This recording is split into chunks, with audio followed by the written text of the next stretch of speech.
Students, previous video में हमने study की कि फिलिप्स वक्र की अवधारणा क्या है तथा अल्पकालीन फिलिप्स वक्र किस प्रकार से नगद मजदूरी दर में परिवर्तन तथा बेरोजगारी दर में नेगेटिव रिलेशनशिप को शो करता है और इसी प्रकार से मुद्रास्फीति की दर तथा बेरोजगारी दर में होने वाले परिवर्तनों के बीच भी नेगेटिव रिलेशनशिप को शो करता है।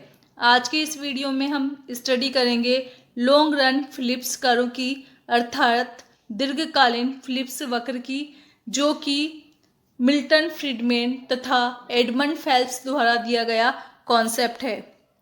फर्स्टली हम देखते हैं कि दीर्घकालीन फिलिप्स वक्र क्या है। जैसा कि अभी हमने देखा कि मिल्टन फ्रीडमैन तथा एडमंड फेल्प्स द्वारा ये कॉन्सेप्ट दिया गया है। उन्होंने एक नीचे की ओर गिरते हुए स्थिर फिलिप्स वक्र की अवधारणा को चुनौती दी। उनके अनुसार यद्यपि अल्पकाल में मुद्रास्फीति की दर तथा बेरोजगारी के बीच में ट्रेड ऑफ हो सकता है, किंतु यह स्थिर नहीं होता है तथा ये प्राय बाईं ओर या दाईं ओर दोनों दिशाओं में विवर्तित होता रहता है। उनके अनुसार मुद्रास्फीति की दर तथा बेरोजगारी के बीच कोई दीर्घकालीन स्थिर ट्रेड ऑफ नहीं पाया जाता है। इस कारण दीर्घकाल में बेरोजगारी की प्राकृतिक दर अर्थात नेचुरल रेट ऑफ अनएम्प्लॉयमेंट पर फिलिप्स वक्र पूर्णतया लंबवत अर्थात वर्टिकल हो जाता है। यहाँ हमने एक नया टर्म यूज़ किया है, नेचुरल रेट ऑफ अनएम्प्लॉयमेंट अर्थात बेरोजगारी की प्राकृतिक दर। और ये क्या है? बेरोजगारी की प्राकृतिक दर वह दर होती है जिस पर श्रम बाजार में बेरोजगारी की वर्तमान संख्या उपलब्ध नौकरियों की संख्या के समान होती है। अर्थात श्रमिकों के लिए समान संख्या में नौकरियां उपलब्ध होती है, किंतु फिर भी ये बेरोजगार श्रमिक घर्षणात्मक तथा संरचनात्मक कारणों से रोजगार में नहीं होते हैं। फॉर एग्जाम्पल, किसी भी कार्य को प्राप्त करने से पहले, नौकरी को ढूंढने से पहले जो श्रमिक है या जो भी कार्य करने वाला व्यक्ति है, वो ढूंढने में जितना भी टाइम अपना स्पेंड करता है तो उस टाइम पीरियड में वो बेरोजगार रहता है और ये जो बेरोजगारी की प्राकृतिक दर है उसी की कैटेगरी में आएगा। इसके अलावा जब श्रमिकों को या किसी भी एम्प्लॉय को हायर किया जाता है तो इससे पहले उसे एफिशिएंट करने के लिए जो ट्रेनिंग दी जाती है, तो उस टाइम पीरियड में भी वह नेचुरल रेट ऑफ अनएम्प्लॉयमेंट की कैटेगरी में आएगा, क्योंकि इन दोनों ही प्रकार के व्यक्तियों के लिए रोजगार तो अवेलेबल है, लेकिन फिर भी इस टाइम पीरियड में वह बेरोजगार रहे, इसलिए उस टाइम पीरियड में वह बेरोजगार कहलाएंगे। और ये बेरोजगारी किस कारण से है?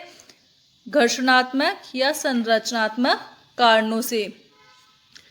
यहाँ पर जो बेरोजगार श्रमिक है उनके लिए समान संख्या में नौकरियां उपलब्ध होती है, अतः बेरोजगारी की इस प्राकृतिक दर के होने पर भी पूर्ण रोजगार का अस्तित्व माना जाता है। ऐसा माना जाता है कि विकसित देशों में 4 से 6% बेरोजगारी की दर बेरोजगारी की प्राकृतिक दर को प्रदर्शित करती है। बेरोजगारी की प्राकृतिक दर पर वास्तविक मुद्रास्फीति प्रत्याशित मुद्रास्फीति के समान हो जाती है, अर्थात नेचुरल रेट ऑफ अनएम्प्लॉयमेंट की सिचुएशन में जो एक्चुअल इन्फ्लेशन है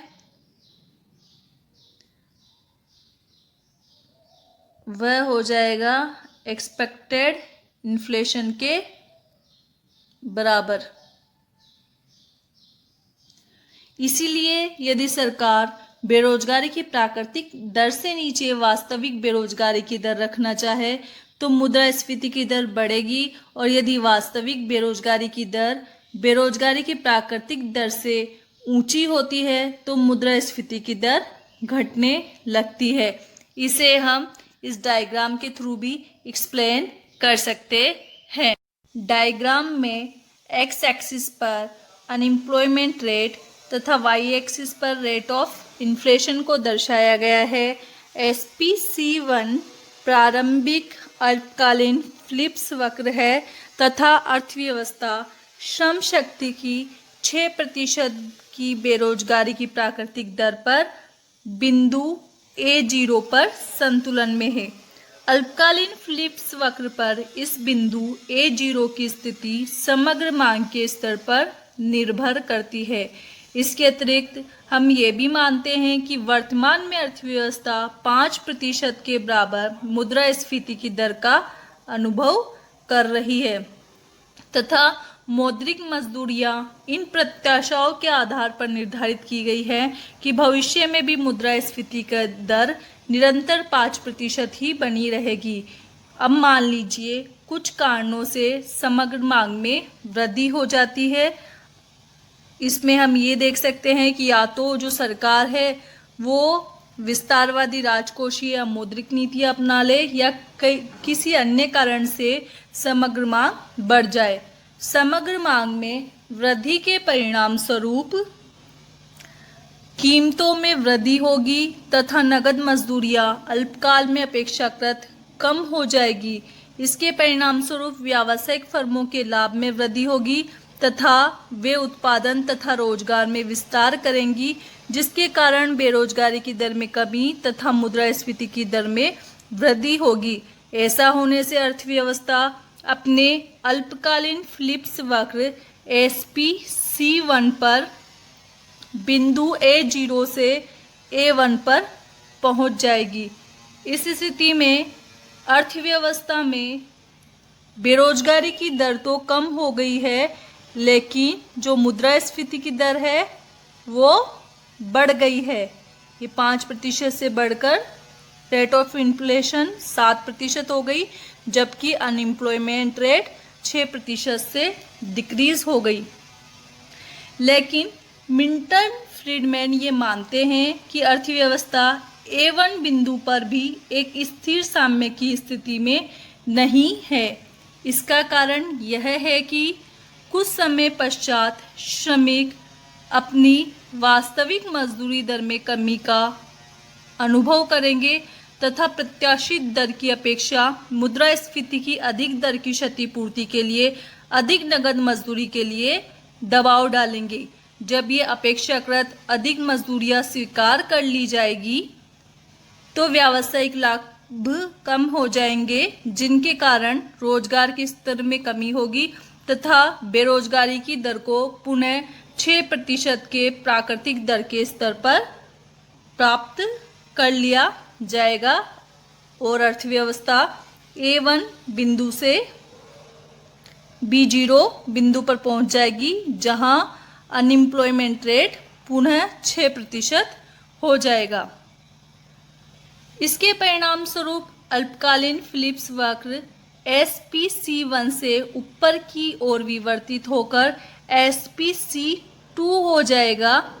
इस प्रकार हम ये निष्कर्ष निकाल सकते हैं कि फिलिप्स वक्र SPC1 पर चलन मात्र एक अस्थायी या अल्पकालीन तत्व था।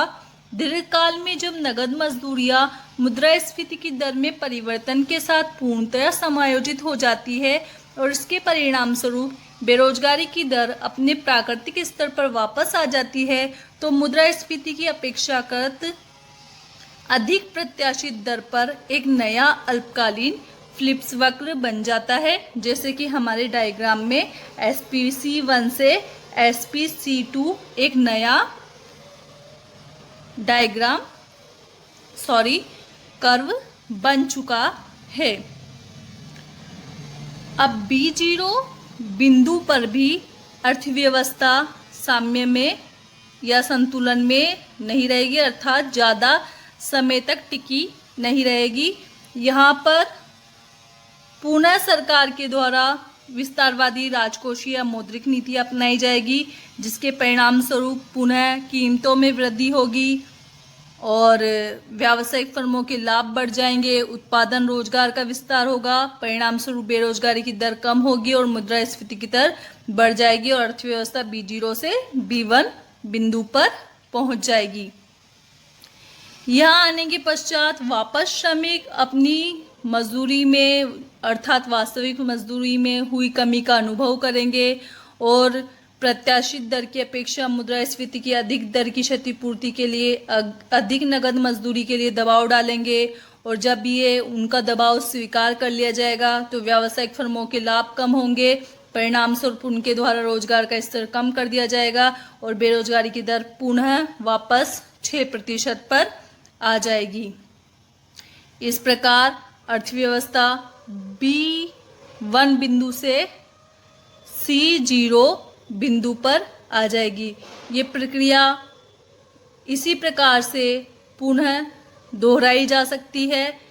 इस प्रक्रिया की संपूर्ण अवधि में मुद्रास्फीति की दर में निरंतर वृद्धि होती जाती है। जैसा कि हम देखते हैं स्टार्टिंग में अर्थव्यवस्था में मुद्रास्फीति की दर 5% थी, बाद में बढ़कर 7% हो गई और फिर 9% हो गई। और जबकि बेरोजगारी की दर में जो फ्लक्चुएशंस है यानी जो वो घट रही है वो अल्पकालीन तत्व है। दीर्घकाल में वो वापस पुनः बेरोजगारी की प्राकृतिक दर के स्तर अर्थात 6% पर आ जाती है। बेरोजगारी की प्राकृतिक दर के संगत A0, B0 तथा C0 बिंदु को मिलाने से हमें जो कर्व प्राप्त होता है वो एक वर्टिकल शेप में प्राप्त होता है, जैसा कि ये LPC अर्थात दीर्घकालीन फिलिप्स वक्र है।